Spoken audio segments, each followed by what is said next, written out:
why Mind is a complex project, because for sure we define Mind as a complex project. First of all, it's complex because of its size. So for those who do not remember, Mind is the former Expo 2015 area. So it's 1 million square meter in size. And at the moment, it has very many different stakeholders in place. One short premise is also that unlike other pilot sites, Mind doesn't have a proper initial community, because the area, let's say, was created after Expo 2015, the area was empty. And so there was not a proper community, while instead today it started to be populated since 2018, let's say, at today. And mainly the community that is within Mind is a business community. So these are the people that work there, but don't live there. So they enter in Mind at 8 p.m. and they just leave at 8 p.m., let's say. So this, I think, is a premise that is necessary to say. Just saying then that basically the premise is that unlike other pilot sites, Mind doesn't have a proper initial community. So people that live and so that work and live there, because the area after Expo 2015 was empty. So at today, the people that live there, basically, that are there are just business people. So people that arrive in Mind at 8 a.m. and just leave at 8 p.m. So that's something like quite that you have to take in mind when talking about the community of Mind.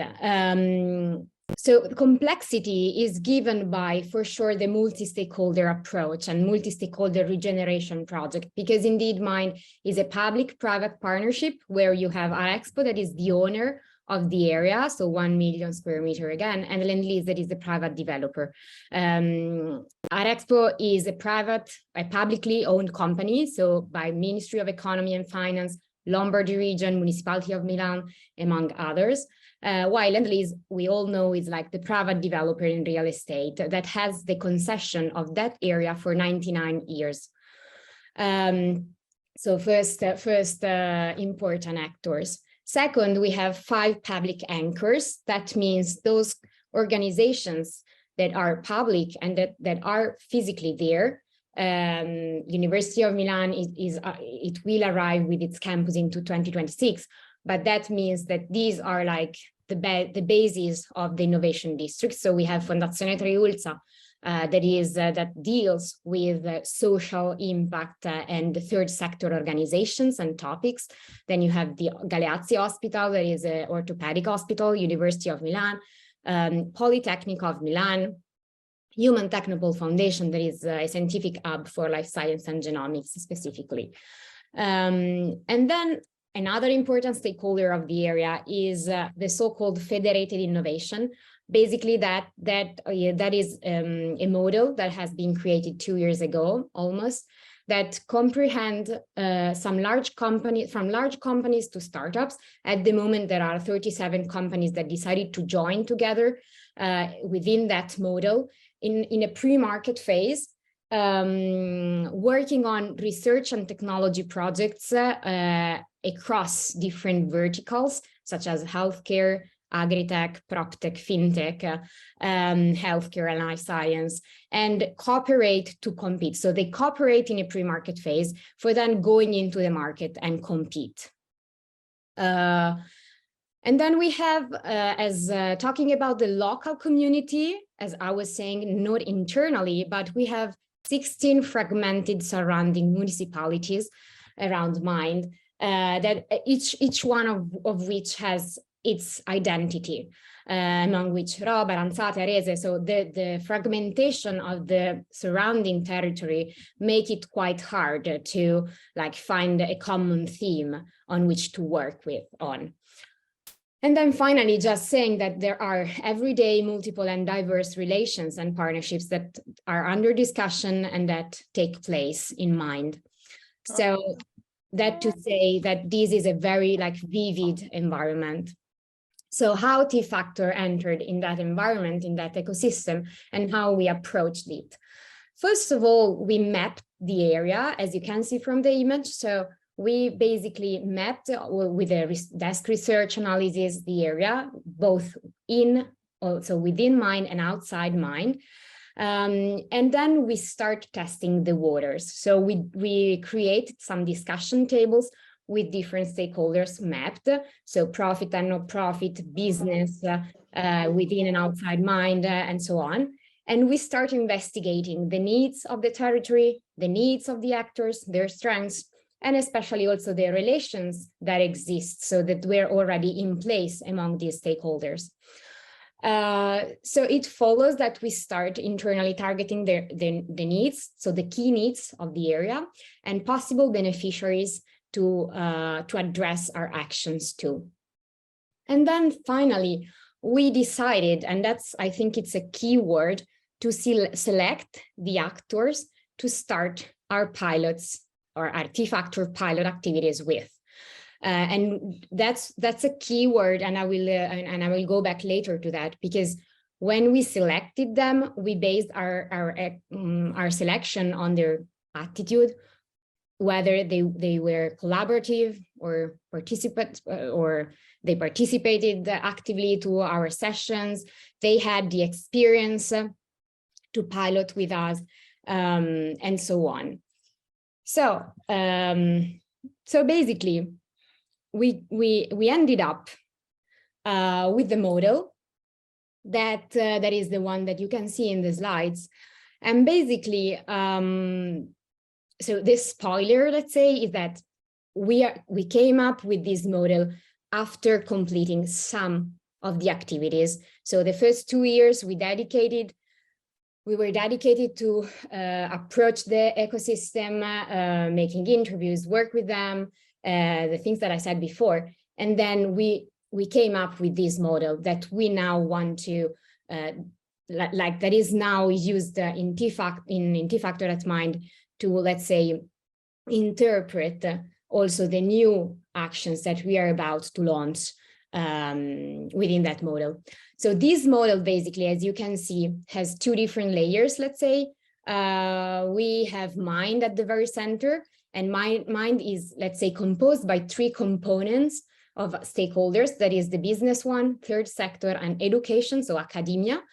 And then you also have like the blue circle, that is the broader citizenry, so the local territory, the citizens, that they also have academia or education stakeholders, third sector, and business companies that stays so outside mind. Basically, our intent with this model and the legacy that we want to leave to mind is a collaborative model made in network, let's say, that basically formalize and start new partnerships between and among stakeholders within and outside mind, maybe that never meet before, but that wants to meet because they have purpose-driven objectives.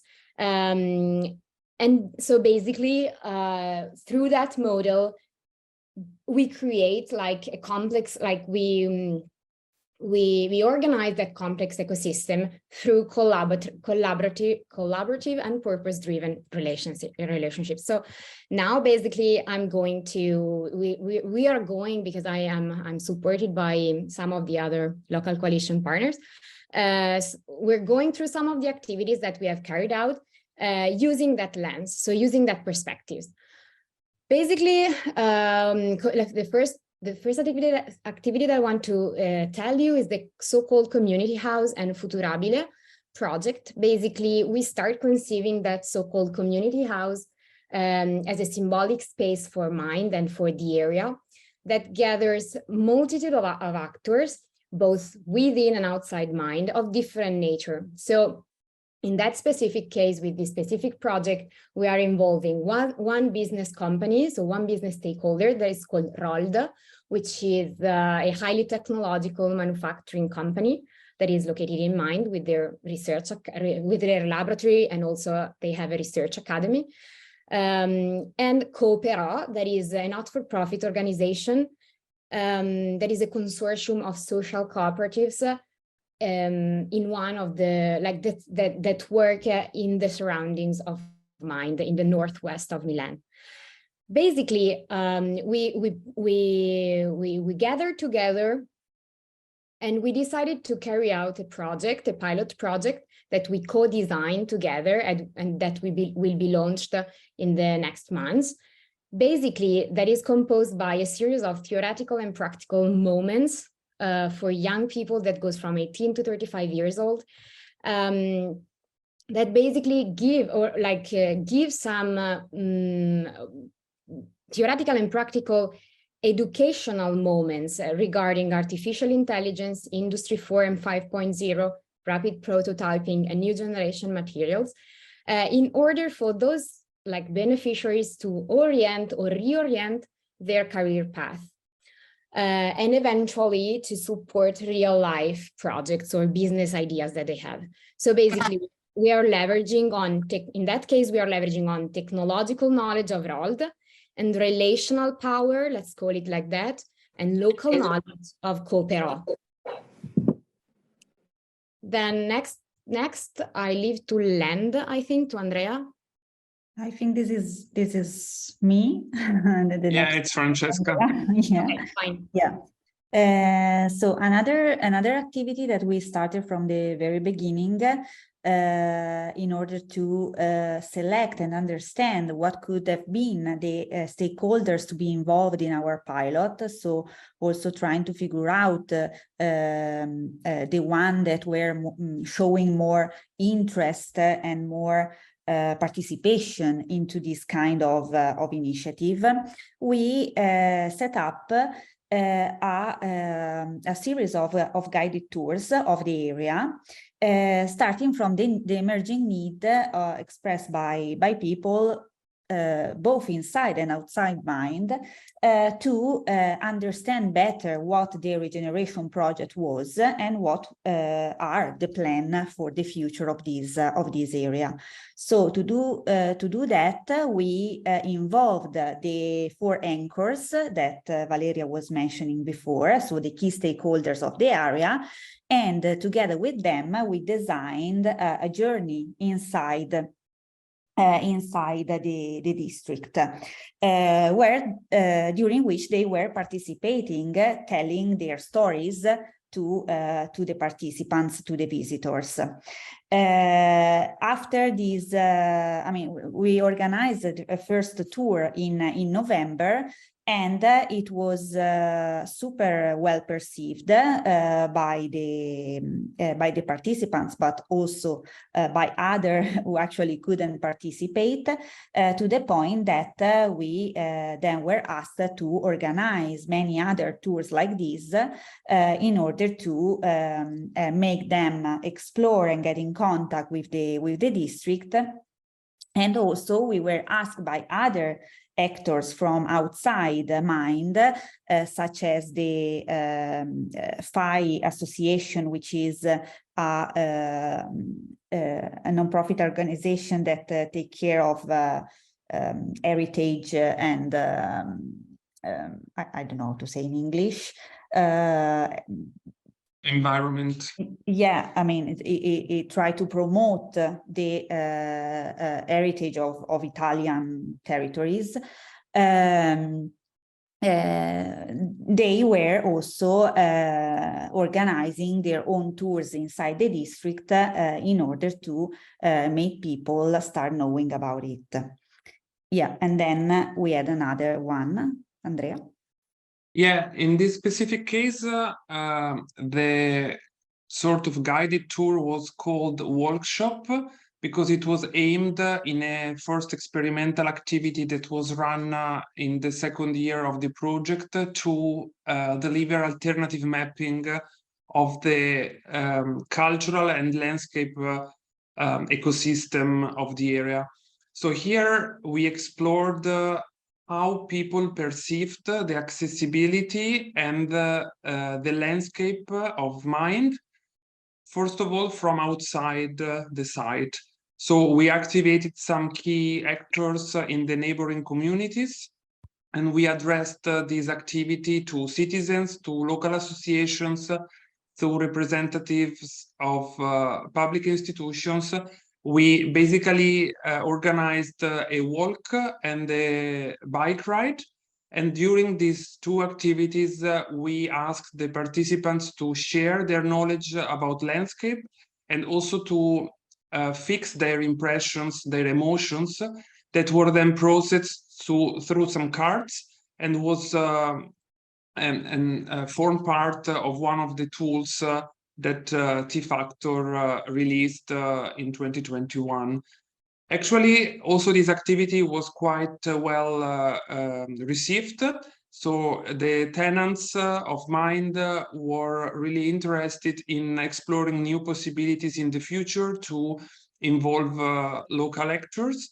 But also there is another project that is financed by regional funds, and it was called Epic Land, who adopted the same methodology because they took part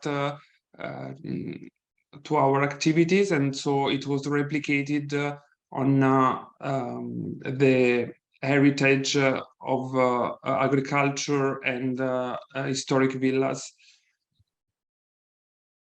Then another activity that we implemented in tight collaboration with Plusvalue and Politecnico, who are partners of the local coalition, was this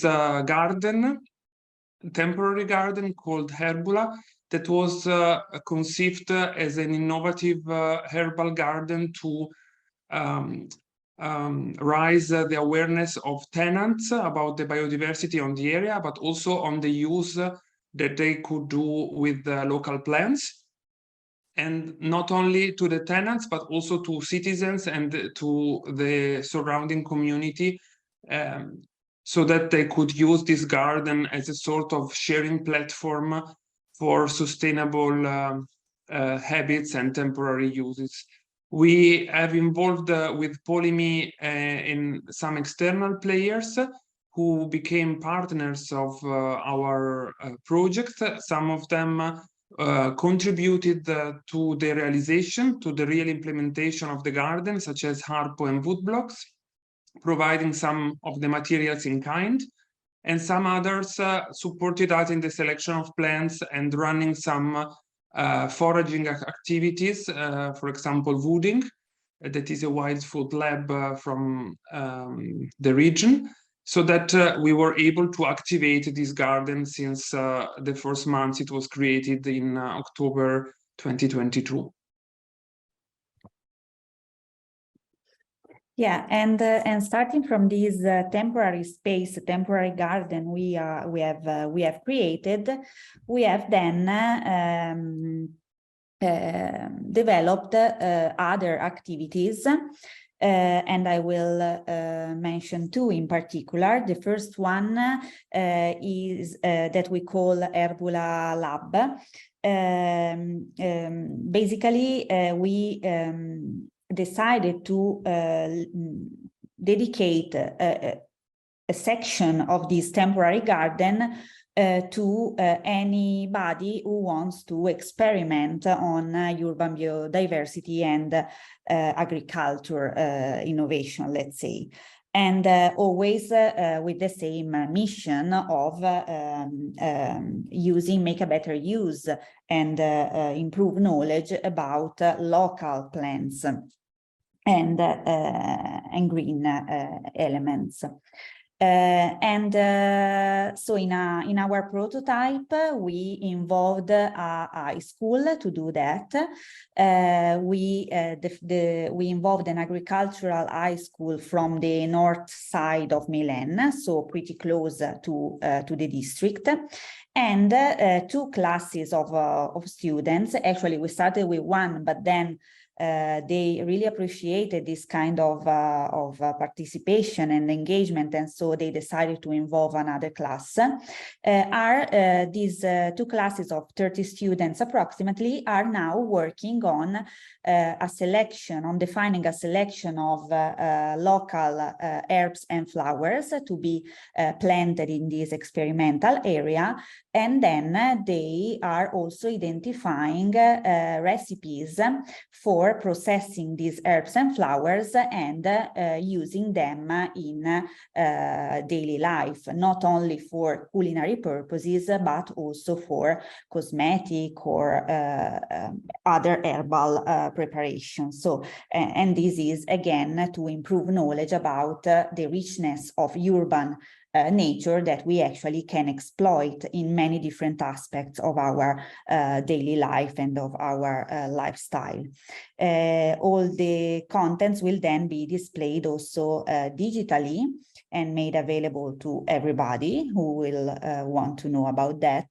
And we will also have a final event to demonstrate the experimentation done by students to all the people working at Mind.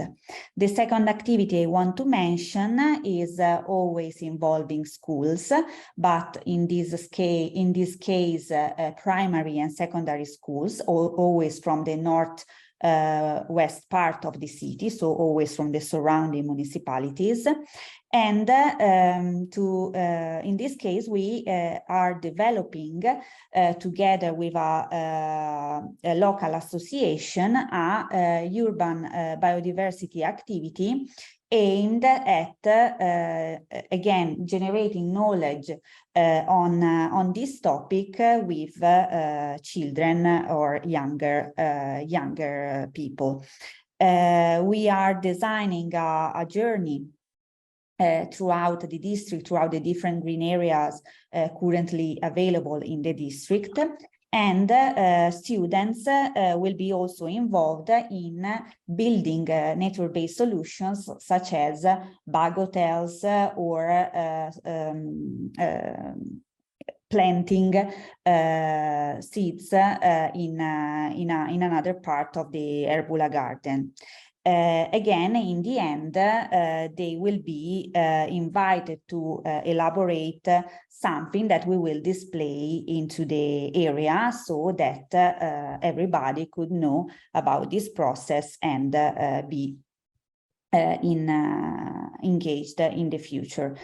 Also, in this case, the interesting part of this activity is that was born from a collaboration between different actors, not only from T-Factor, but also other actors coming both from inside and outside Mind that are actively participating in designing these activities, everyone with a specific role, and with the idea of making this an activity that will be replicated on a regular basis in the future.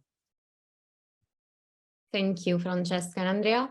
So just to wrap up, sort of key learning. So what we have learned so far in terms of stakeholder engagement and multi-stakeholder processes. So first of all, that mapping is an ongoing and continuous process. So in our case, some actors were not mapped at the very beginning, in the very beginning phase of the desk research analysis, but we have populated the map with new and relevant stakeholders that we have identified later in later conversations with other actors.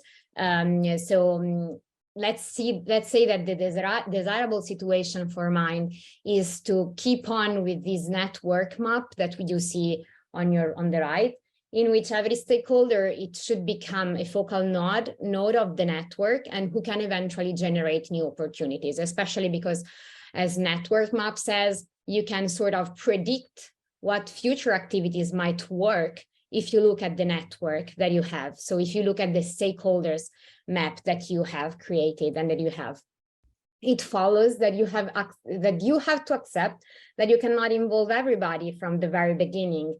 And that for us was very clear, and it was really like a learn, because we experienced that many people during discussion tables, let's say that we're willing to take part into this urban transformation because it's huge and because we can say it's greedy in some ways, so under some perspectives, obviously. But we, and that's the following point, had to select. And selecting is part of the process when you do that job. And we selected the partners, as I was saying at the beginning, on the basis of their relational power or their role that they have in the urban transformation, and their stakes, so the commitment that they have within the urban regeneration. So just to make an example, it was obvious for us to take and to consider land lease as a primary stakeholder, to be involved and engaged in all the different processes that we have and that are still on. Then we selected based on the attitude. So are these organizations cooperative? Are they participating correctly, and so on? Of course, skills and competencies, and also experience, because, for example, Rold, the company that I was talking to you before about in the community house project, we got to know that they already had experience in some short courses with young people. So we already knew that there was an interest in that and a real engagement and commitment. So it's true that the success of the activities highly depends on who you get on board. And so that's, for us, was a focal point. And then plus remember that initial stakeholders should become your first promoters of the approach, in that case of Meanwhile, and in general of your activities. And so fourth point is that leveraging multi-stakeholder collaboration takes a lot of time, and we know it very well. Fortunately and luckily, that project of T-Factor lasts 4 years, which is a sound time. It's a good time, but still, it takes a lot of time, and you have to consider that, because otherwise, you start to get into loops of frustration because you cannot involve and engage the right people. And here comes the last point, that is that in order to engage those actors that you really want to engage, you have to learn to speak their language. So if on one side you want to, let's say, work with them, and sorry for the strong word, educate them on your approach, for example, on the other side, it's true that you cannot ignore their nature. So all the stakeholders or all the actors has a mission, has some needs and interests, and you have to learn to study the context and study the situation and try to find the right angle to engage them. And especially when you talk about multi-stakeholders engagement, that comes way more difficult because you have different missions and different needs. So I would say that's all. Well, thanks a lot to the three of you for the great presentation. There are already a couple of questions here in the chat. One was from Nicole Arthur that I don't see anymore in the group here, but yeah, well, maybe it can be interesting for everyone anyway. Just shortly, she was asking if there was a leading partner in the process. Okay, so who was leading, let's say, all the activities, and if so, which sector was it within? So yeah, Valeria, for us it's quite obvious the answer, but please go. So the first question is for each activity. So basically the local coalition, if I got the question, so the local coalition is made by Plusvalue, so that's the leading actor of the local coalition in mind. And then you have Polifactory, so Politecnico of Milan, Land, and University of Milan. So we are 4 actors that leads the activities within mind for the T-Factor project.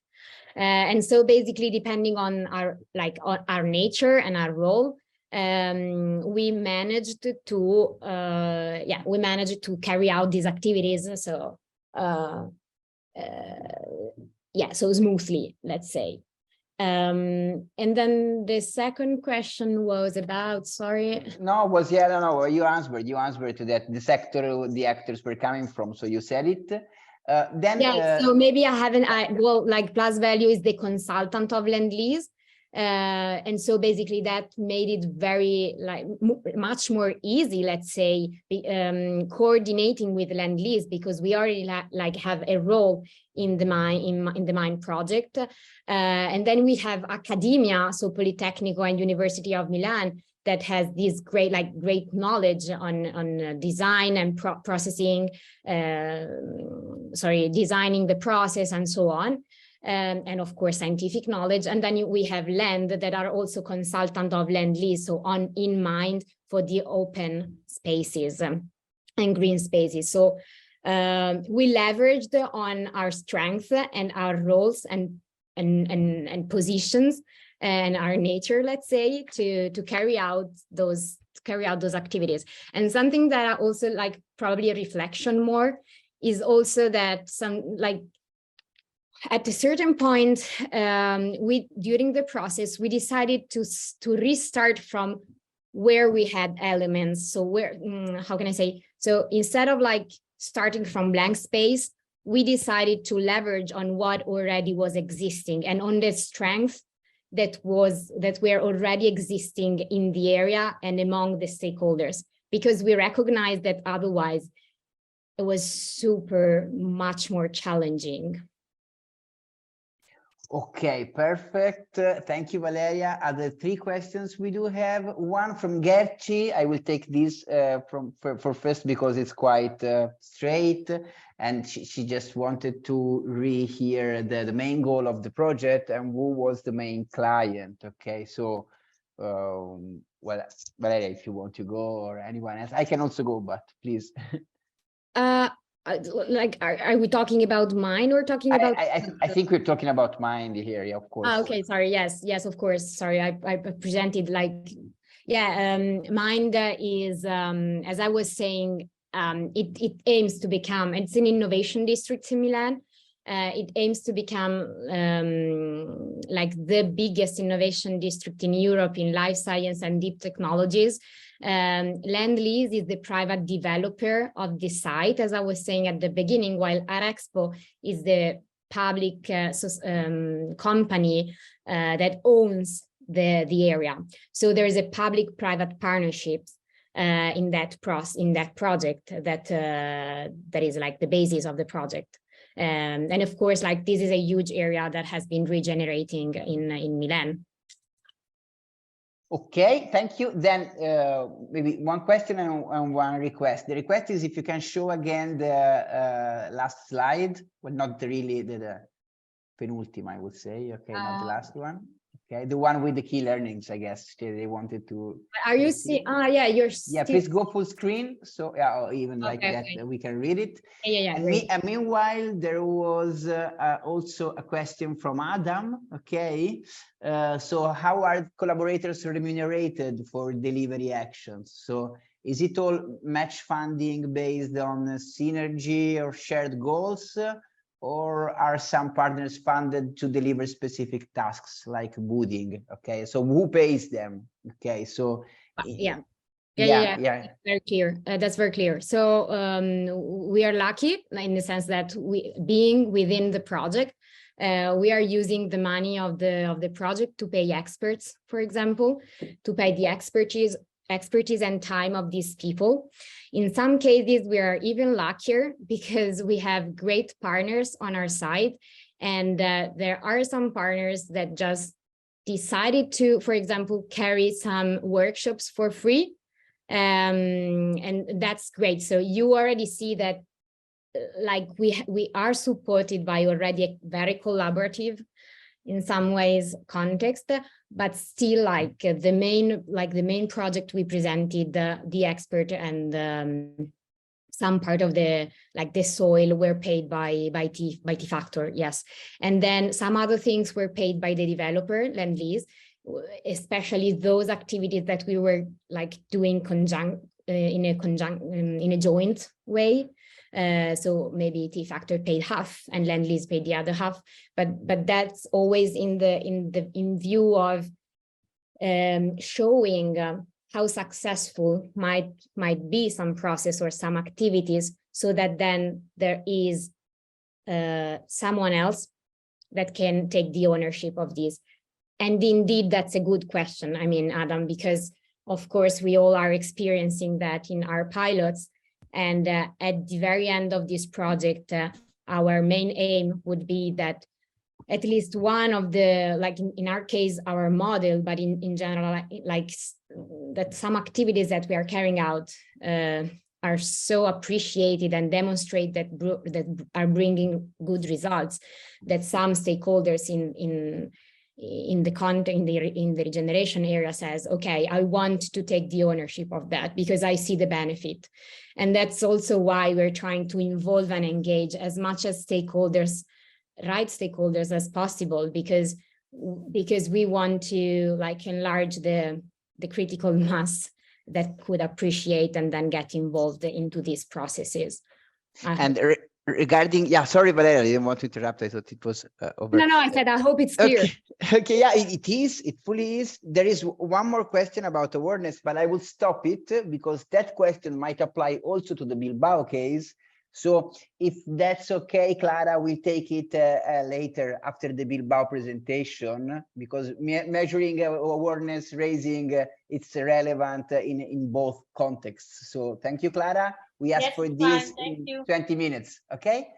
So now, thanks a lot, Valeria. It was very clear, also the answers there. We can share also the presentation later if needed to the ones that wanted to go more in depth on some key learnings. And I will pass the baton to the Bilbao team. Okay, so I think Thank Karim, you. if you are going to share your screen, Karim, right? And Asier is going to talk. Yeah, are you? Yeah. Great. Okay, then please, the floor is yours. Thank you, Dario. Okay, first of all, thank you for coordination effort in organizing these presentations, and thank you to everybody for attending this meeting. And congratulations to Milan, because I think we shared some similarities, maybe in the complexity of the network and how we understand that we can tackle this complexity. And we've divided the presentation, the next slide, please, Karim. We divided the presentation into three parts following the script of the strategy and accordingly to the guiding questions made by the agency. So first, I will give you some context on the strategy and the activities carried out until today. Secondly, Jorge will present us how the academia engagement has been the way to integrate youth and talent into our pilot. And finally, Karim will show us how we are involving the local cultural and creative activities that operate in the island since 25 years. And as we progress through the presentation, each of us will answer the proposed questions as shown in the previous slide. So let's start with the pilot's strategy and portfolio. This scheme represents a story that is almost 2.5 years old, but in 20 minutes we are run out of time to explain all. So I will not go into the activities of the previous phases of analysis, exploration, and ideation, but to summarize, they were key to establishing a first dialogue between the stakeholders and the local coalition partners to begin to work on a shared vision of the desired futures for Zorrotzaurre and to identify the barriers that hindered those futures and the opportunities that could benefit the inhabitants of the island. So this whole preliminary process led to a strategy that has 3 lines of actions or missions. Mission 1, which aims to foster collaboration between cultural and creative spaces, local universities, and local government. The second mission is focused on giving context to this innovation ecosystem by addressing collaborative governance as a bottom-up vision that integrates different actors at different levels of decision-making for a more inclusive and democratic urban transition. And the last but not least mission is aimed at facilitating temporary and meaningful activities in the city by enhancing the value of these initiatives.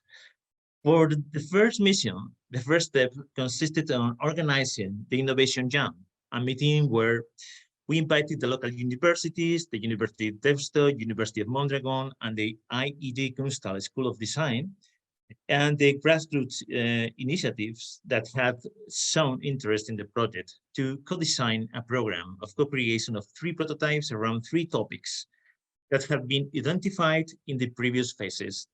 Those are climate change and resilience at neighborhood level, circular and collaborative economy, and urban design and social well-being. T-Factor partners from the T-Labs involved, 4, 5, 6, and 7, also participated in the event, where decisions were taken and the first roadmap of the co-creation prototyping program was drafted. In this way, the objectives, the main milestones, and their deadlines, and the responsibilities of each party in the process were defined.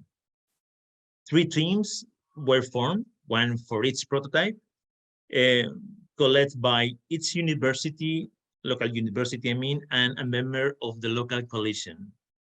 After the meeting, each group deepened the definition of the roadmap, establishing the training contents and the dates of each activity and event, and specifying how the T-Factor partners were going to participate in the training of the students to let them undertake the prototyping process. Although each prototype has its own calendar, we have all set June as the month for the joint exhibition of the 3 prototypes. And this now, Karim, leads me to the following slide to answer the question on how and to what extent multi-stakeholder local coalition in Zorrotzaurre can be conceived as means to co-vision in local development strategies. For this question, we decided to focus the answer on the most operational level of the project, that is to say, on the co-creation of prototypes, because giving an answer to this question from the strategic level of urban development is still complicated for us.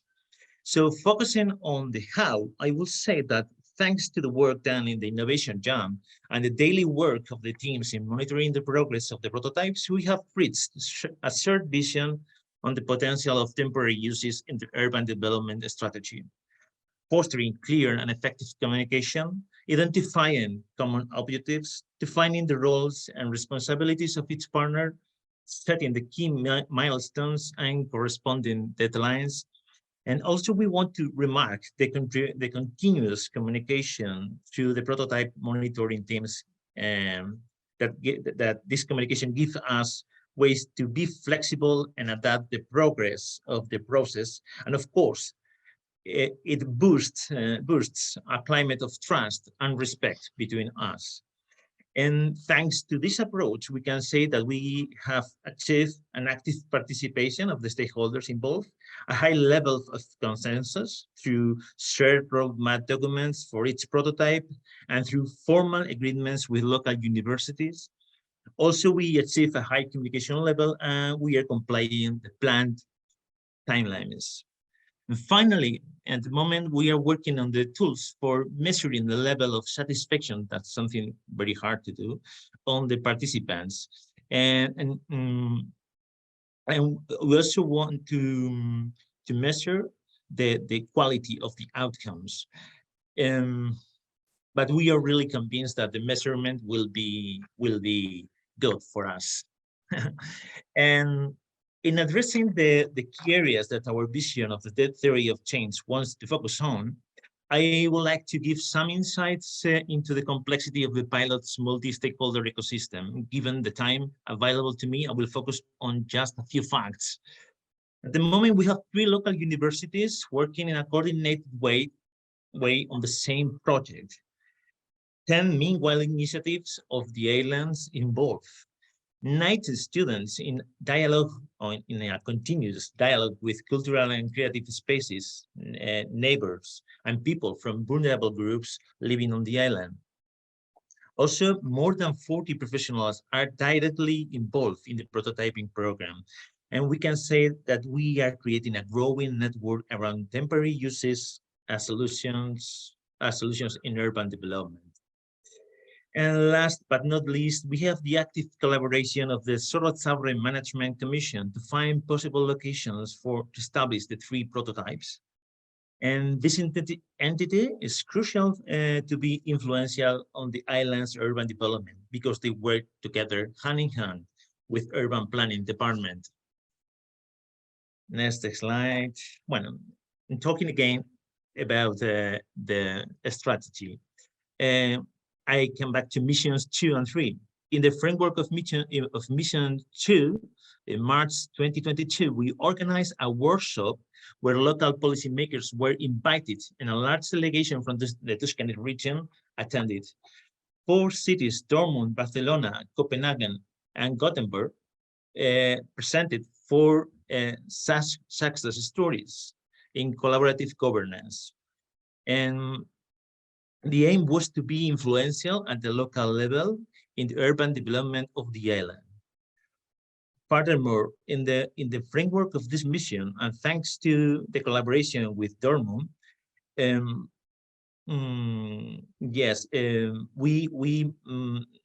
we have make a mapping of the cultural and creative activities of the island through the communication activity of these initiatives through Instagram.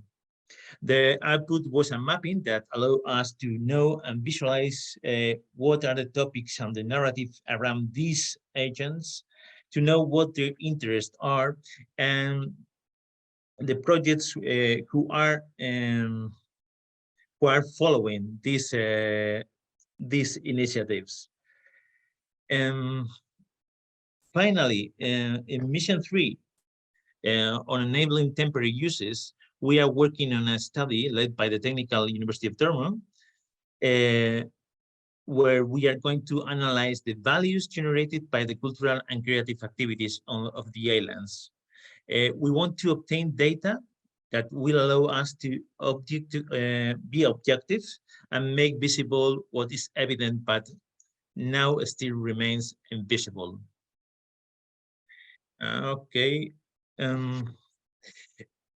It could be said that Mission 1 is the one that opens the way for collaboration through the prototyping process, and all the activities that this mission organizes help also to increase this collaboration. And in turn, it generates knowledge about the process itself, meaning how to create this innovation ecosystem. While Mission 2 and 3 provide us with expert and objective knowledge that will allow us to be more convincing, more credible, and more influential every time we address the stakeholders directly linked to the process of urban and economic transformation of the island. So for answering the question on which next slide, which actions enable an overcoming of the rigidities of plans, we distinguish 2 levels: the level of urban development, I mean the large-scale strategy, the actions undertaken in Mission 2 and 3, expand the knowledge on the opportunities created by collaborative governance and the relevance of the island's meanwhile activities. This provides us with arguments for being able to argue against those rigidities imposed by the master plan and its development through urban plans and economic activation policies. Speaking at a more operational level, I mean the level of the multi-stakeholder collaboration for the co-creation of the prototypes, we believe that both the regular meetings for the monitoring of the prototypes and the involvement of the T-factor partners in the learning process of the students that allows us to be direct observers of the process, as well as the monitoring and evaluation of the process, are actions that provide us with necessary momentum and information to adapt to the inconveniences or new opportunities that arise during this process. And this is all from my side. So, Jorge, the floor is yours. Great, thank you, Asier. Next slide, please, Karim. Yes, I guess it's my turn to try to answer to how a challenge-based approach focusing on urban regeneration challenges help developing youth capacities. So first of all, what do we mean, or what is our approach for challenge-based, let's say, activity? Next slide, yes. So we foster on leveraging the meanwhile of urban regeneration to explore societal missions, and this is crucial, as we will see later in the higher education. Those societal missions are linked to climate adaptation, resilience in society, and well-being and circularity. And as we also Asier has said before, this is something that is not coming from nowhere, let's say. It's something that we worked in different co-creation sessions with the actors and neighbors and grassroots initiatives of the island. So those are the three like societal missions that they are more interested into. With this challenge-based approach, the key mission was to advance novel forms of learning and this co-creation process rooted in those societal challenges. We see in this mission a unique opportunity to bridge higher education institutions and communities on the ground, somehow to also like boost the collaboration among those two actors, and also to unlock new place-making practices that can contribute to a more inclusive and sustainable Zorrotzaurre. Next slide. So which are the universities that we have on board and what are the missions they are working in? The first one is the Urban Design for Society and Wellbeing that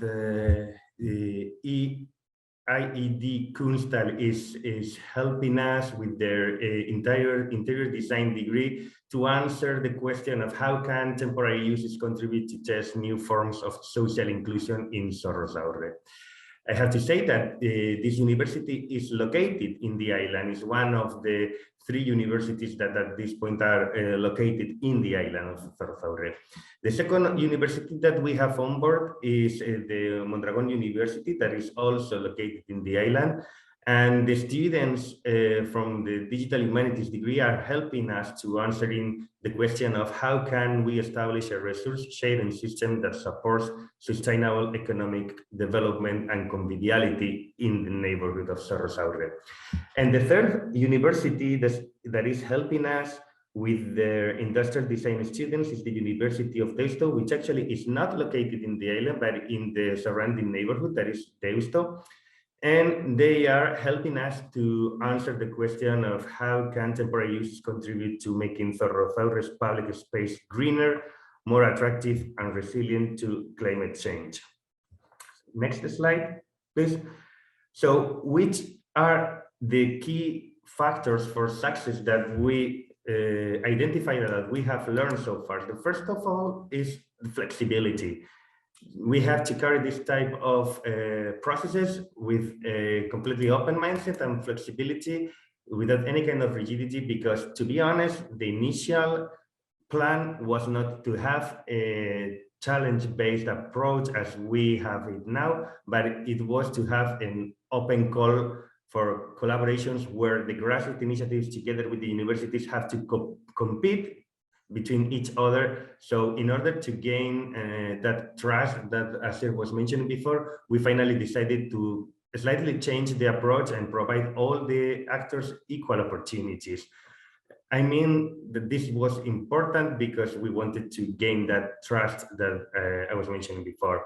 And also we didn't want to force no one to participate. So we didn't want to leave no one outside, but we neither wanted to force the participation. So it was a super honest and open process where anyone willing to collaborate was more than welcome. But if someone just didn't want to collaborate, they didn't want to participate in this, we were happy with that as well.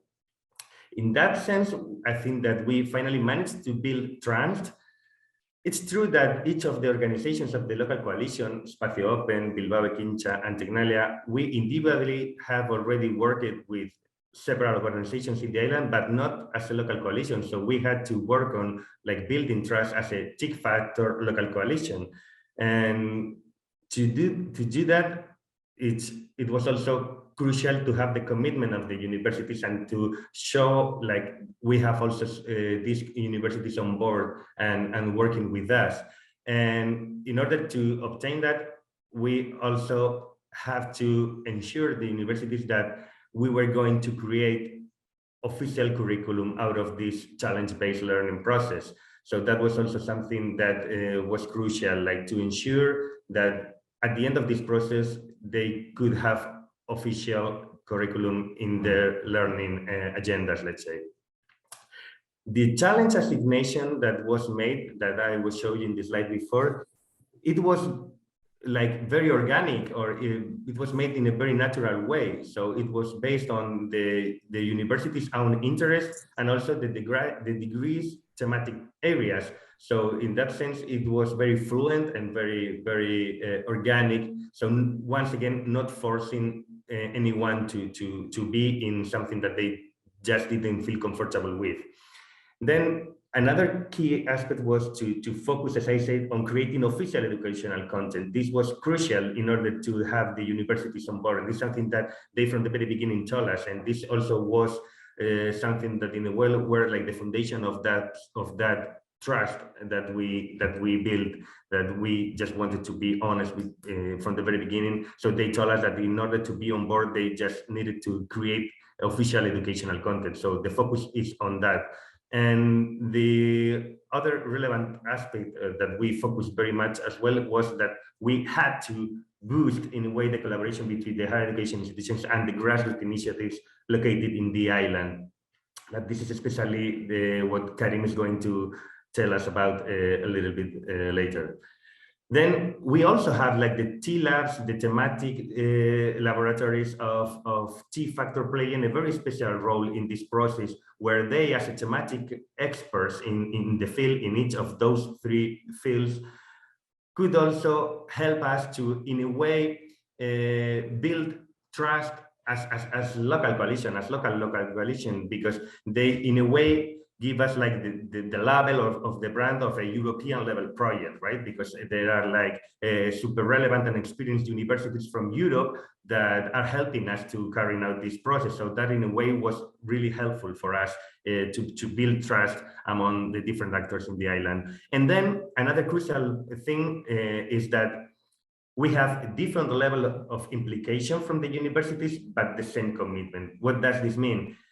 We have 3 universities with 3 different degrees, and each of the university is like implicated in a different way, in the sense that some of the universities are only dedicating like 1 module or 2 modules, maybe 3. Another university is like focusing the whole academic year in the pilot or prototype of Zorrotzaurre. So some are like giving like maybe 12 credits, and another one is giving like 80 credits, but that is a particularity of each of the universities. At the end, what is important here is that the 3 of them have like the same commitment with the process. And now, like trying to ask like the initial question, which are like the capacities that the students, the youngsters can obtain with this. As I said, this is very much based on societal missions. So mostly all the values are related to, the capacities are related to soft skill capacities as co-creation, problem solving, critical thinking, sustainable design, active listening, empathy. I'm saying this because the more pure technical skills, let's say, they are already learning them, let's say, in their academic degrees, and also the T-Labs are helping us to give them or provide them this knowledge as well. But the process is very much focused on these soft skill aspects. And in terms of values, I mean, we are trying to provide them knowledge on sustainability, social inclusion, community engagement, equity, this kind of more social related values, let's say. Then the next question that we wanted to answer here is what role culture and creativity-driven youth engagement had to expand and enrich master plan narratives, contents, agendas, which is a quite tricky question to answer, I have to say. But next slide, please.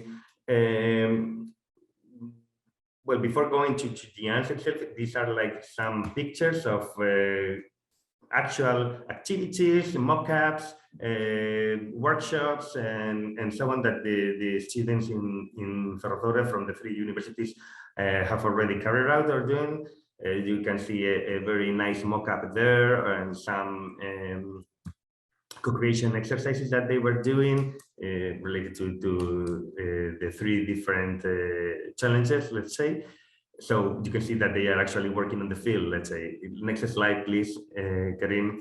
So for answering that tricky question, we had a reflection and we realized, I mean, this is just a kind of also learning by doing process for us as local coalition. And what we realized, what we learned also is that as Asier said, we had like 3 different missions in Zorrotzaurre, which are like boosting the collaboration between the grassroots initiatives and the university. That is this one that I've been talking about. Trying to enable meanwhile regulation in the island, and also trying to identify the benefits of a collaborative governance models, let's say.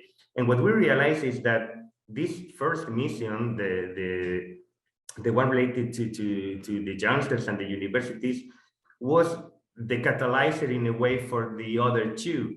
I mean, because we realized that we were in a way not making progress in the 2 other missions, let's say, but thanks to taking action in this first one and to start doing things, like to start to working in the field with the students, with the universities, we unlock some conversations or collaborations with some relevant actors that are crucial in the other 2 missions, like as Asier said before, like having a meeting with the Zorrotzaurre Management Commission, and that they are like the managers and the owners of the land in Zorrotzaurre. So thanks to starting working in this first mission with the universities, we had the opportunity to involve them. Or another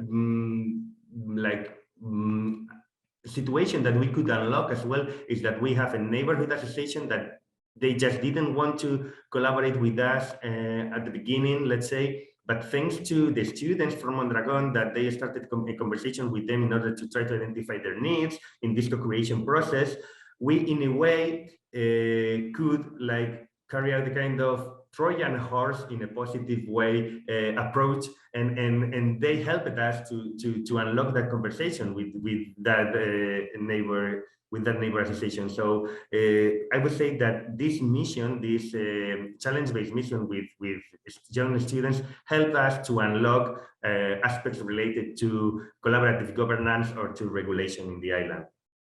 And I think that's all from my side, and I will now leave the floor to Karim.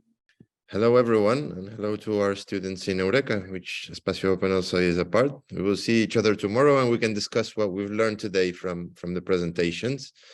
So keep with the critical questions, and let's give you a little hint on what we did on the aspect of how did we make those collaborations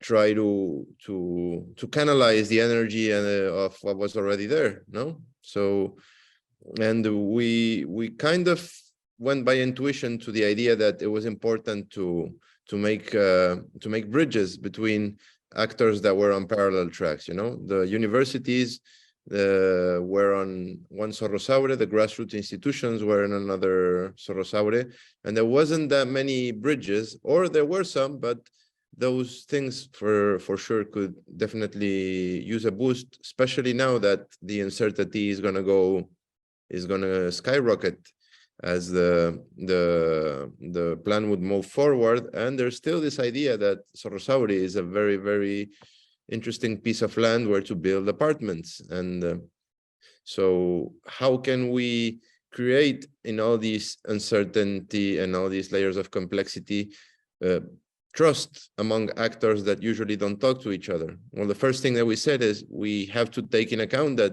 people have participation fatigue, especially in Zorrotzaurre. They're tired of being called to just be in another dynamic. So we said, let's try to figure out ways to pay for the participation and for services and for local suppliers of expertise with a fair approach, which means that in many cases, the grassroots activities had smaller and bigger roles in the execution of the local coalition activities in Zorrotzaurre. But we had in hand this idea that we cannot just ask people to come to our dynamic and say that they were part of our stakeholders group, because it wouldn't be fair. We already have a source of funding, and that funding has to reach also sometimes the fragile agents that are adding the value in the island. Giving all actors a chance to participate was very important. We did contact everybody to see who was on board and who wanted. flexible modalities. Not everybody could be involved as they wished or didn't have the intentions. And then there was a lot of listening and mediating because we're in a very complex island. Some people are uncertain about the future in their location right now. Maybe they will have to move, maybe they will get evicted. And some of them, like the cinema school, even got evicted during the project. And in these situations, especially when one of your partners is the city council, well, it can create sometimes a sensation that you just can't do anything, or what's the point to join a participatory meeting if you're getting kicked out of your place? Well, the thing is, sometimes it's just important to get the information and the evidence, listen and mediating, and trying to keep bridges together when the problems are beyond the field of action of T-Factor. And then one of the key assets of the project and the legacy will probably be the connection of the grassroots scene with the larger agents and transforming their experience into new methodologies to rethink the neighborhood. For instance, the pictures that you see here are from some of the activities that we did, as most of the pictures that you saw beforehand. This, for instance, was an activity with Julian Trotman, the 3D printer designer, that proposed to make a refugee camp for plants. And so what the students did is to rescue some plants that were in danger of being destroyed by the excavators, and they just rescued them and put them in a very nice place in the cookie factory that probably will grow and become the beginning of something. And then we also had this idea of trying to work with nonlinear narratives that comes from the Ecology Talks project, which is by one of the UAL Central St. Martin's graduates that participated in the workshops with Iedi Kunstal, where basically the idea was try to document with video non-human life forms. And what we were trying basically is to use non-conventional art activities to open up the dreaming possibilities, because one of the problems that we're having right now to imagine the future of cities is that we've been dealing with standardized approaches for too long, and we're not able to imagine things beyond it. And that's where art shows up. It can broaden the horizon, make you understand sometimes that there's value in the ruins and there's value in the things that maybe are not officially on the front row of the priorities. So I cannot put you the whole thing because it will be too much, but just to keep going, we did have quite an interesting approach also to the idea of memory, no? And so we're one of the tracks where we're working with the design school Kunstal is trying to recreate the tradition of Burning Man around memory and mourn, where they do a temple where people can live messages to their loved ones. And what basically we're trying to do is very well symbolized by this. We're trying to go from the gray and standardized approach of the newspaper ads that you see when somebody is dead to something more colorful and participatory. These are the first trials of the ritual that we did with the students. And these rituals, you know, were interesting because we saw that it's going to be quite a challenge to actually get people to talk about pain, to talk about, you know, the things that take us most time in our minds. Usually we hardly talk about them. People wanted to talk about their dogs, about their friends. Some other people would leave messages to their friends in case they were not here anymore, that they could take their clothes and their music and play it out loud. But the idea is just that we have to go from gray and standardized to colorful and participatory effective solutions. No, we did get a whole bunch of interesting designs from the different students. They were all also, this is one of the ideas from the interior design group at Kunstal that was trying to create a memory space that would also be repurposed as something that could be used as a neighbor's plaza, but with other ideas that maybe we're not foreseeing in the future. What's interesting is that they were all trying to create this symbolic piece of infrastructure that then can guide the whole thing. But then we also saw that even in design schools, everybody is still on this infrastructure only inertia. So we see we're not even close to where there's a long path until we can deprogram our minds, collectively speaking, to rethink and redream the cities in a way that we can actually imagine new places and new ways of solving the humongous challenges that we have in climate change, social inclusion, and circular economy. So you can see here down here, this is the refugee camp for plants that we made with 3D print and design. This workshop over here was made with another UAL graduate, where what we did is make our own paper, materials with purpose. So we could rethink also the idea of circularity and locality on a basic hands-on approach. So making our own paper from the garbage of the neighbors. And it is, sometimes very ritualistic. The fact that you're thinking on something while you're doing something with your hands creates a specific state of mind also that allows you to think broadly and to expand the possibilities of your design thinking approach. Another workshop was on creating some ritualistic objects, amulets, where the Studio Petit Muller, which are two French designers that are here in the factory since 2017.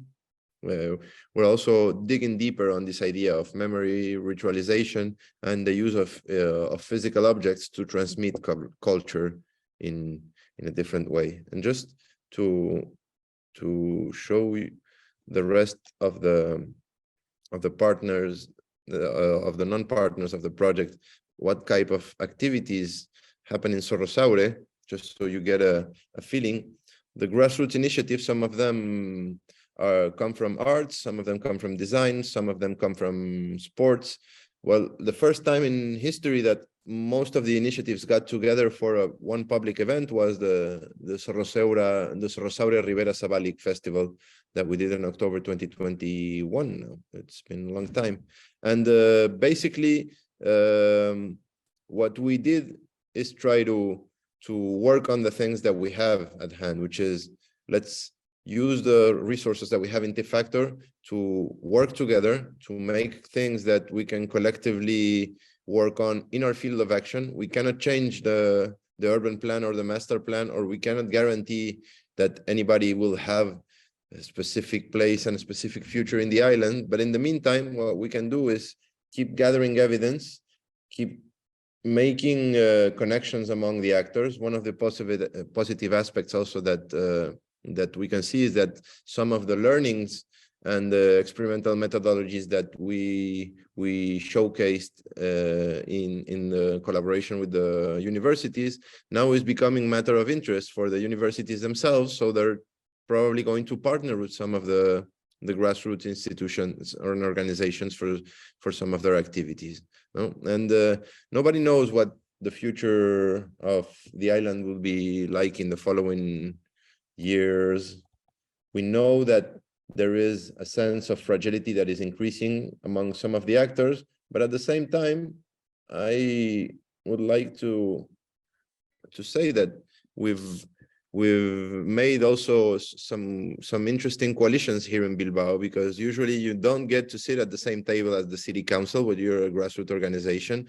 You don't get to have these honest and fruitful discussions that we have sometimes among the project. And I think that we've learned a lot about the inertias of urban regeneration nowadays, and how those inertias sometimes are going to need for another new set of practices or even institutions. We were talking this morning in another meeting, maybe we should create the urban inclusion department that would have its own budget and its own capabilities that could be complementary to the ones of the urban planning department. There are a lot of things to do, but what we do believe is that we need to create spaces like this so we can dream better futures, and that there's a lot of value in the experience that we've got here, because we basically worked with the garden of flowers of grassroots organizations that we had already here, and we tried to connect it with the higher institutions that maybe in the future, since they see a bigger value than other actors, could become, one of the leverage points to ensure that some of what's been flourishing in this part of the city can be preserved. And maybe we should start listening to our audience because we are almost there on time. I think I didn't miss anything. Karim, there was a question by Adam regarding the reciprocity, sorry, with the grassroots initiatives that I guess that in a way, Adam, Karim has already answered you. The goal that we had is like trying to create the space for collaboration between the universities and the grassroots initiatives, and I guess that in a way we have already achieved that because there are already some opportunities going on where the grassroots initiatives, I mean, beyond Tea Factory, they are already collaborating with the universities, and that was like our main aim, let's say. Yeah, and in many cases, the work in Tea Factor can be one of the big pieces of work for some of the grassroots that will be having a bigger role. So we are giving them air to breathe. We'll see where the breathing air takes us, but we're not. We are trying to focus on the things that we have our hand. You know, a lot of things happen above our heads and above the grassroots heads. And one of the things that we've learned in the last years is that, you know, if you're small and agile, focus on what you can do, and don't pay that much attention to things that you cannot control, and don't waste too much time in conversation with agents that don't see the value in what you're doing. Just move on and find somebody that actually understands what you're doing, if you believe in it, and find somebody else on the other side. The combination between internal and external actors sometimes can catalyze change. In our case, I think we've done a humble contribution to prove that it's possible. Thank you. Thanks to the three of you. Yeah, that also was very interesting. And I see there's a conversation going on here in the chat. So maybe Adam, do you want to share that with everyone? Yeah, please. Yeah, I can. I mean, it's kind of obvious, I know, for those that are engaged in design for social innovation to take these sort of asset-oriented approaches. But yeah, I thought I'd call it out, even though it's obvious, because in different ways, across both examples, this asset-oriented approach of do what you can with what you have, and see what can change and emerge from that, which at the outset may be unpredictable or unforeseen. And I think that asset-oriented approach is at the sort of the heart of this iterative, exploratory sort of process that we're advocating in Tea Factor. So yeah, obvious, I know, but it just seemed interesting that it was happening in different ways at different scales across with different types of actors. So in Milan, I got the impression that it was more asset-oriented approach linked to duty holders that were available and interested and able to, yeah, up for that collaboration. And here in this example here, it's similar, but with different types of actors across the GIs and the interests of the HEIs. Can't do everything. Maybe you don't start with the vision and then try and achieve the vision, but see what you've got and see what you can do with what you've got. And Adam, related to building capacity of grassroots initiatives, is not something that is on our agenda so far. Definitely something that we could explore, but answering to that, not at all yet, let's say. In any case, it's true that the Asier and Bilbao Ekintza, they are already with different programs from the municipality, very much oriented to build capacity on the grassroots initiatives, let's say, but not as Tea Factor or as local coalition, or at least not yet.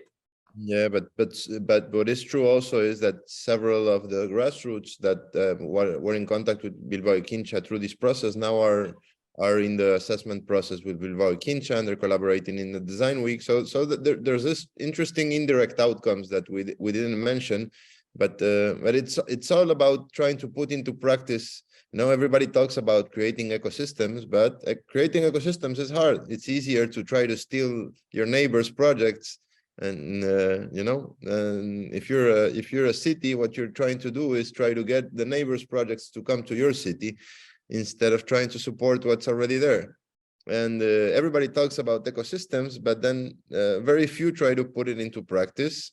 I think in here we've had a good example of of a trustable public and private and grassroots collaboration, where we're trying to act with the purpose of helping what's already here to thrive. We'll see if we made it happen. I think we still have a couple of we need a couple of good turns to the left and to the right, and a little bit of luck, and maybe Zorrotzaurre will be the success case for grassroots that it could be. Okay, we have one last minute, so I don't know if we have one last question, maybe also from Eureka students. Seems not. I hope it was interesting. Then, of course, some of the aspects that have been presented here maybe need to be deepened a little bit more, especially in terms of context, no, from Zorrotzaurre, Milan. So in that case, I invite you all, the non-factors people here, to also subscribe to the newsletter or follow what's happening in all pilots on our site, okay, on multi-factor, and that might or maybe complement some of the key learnings that were shared here.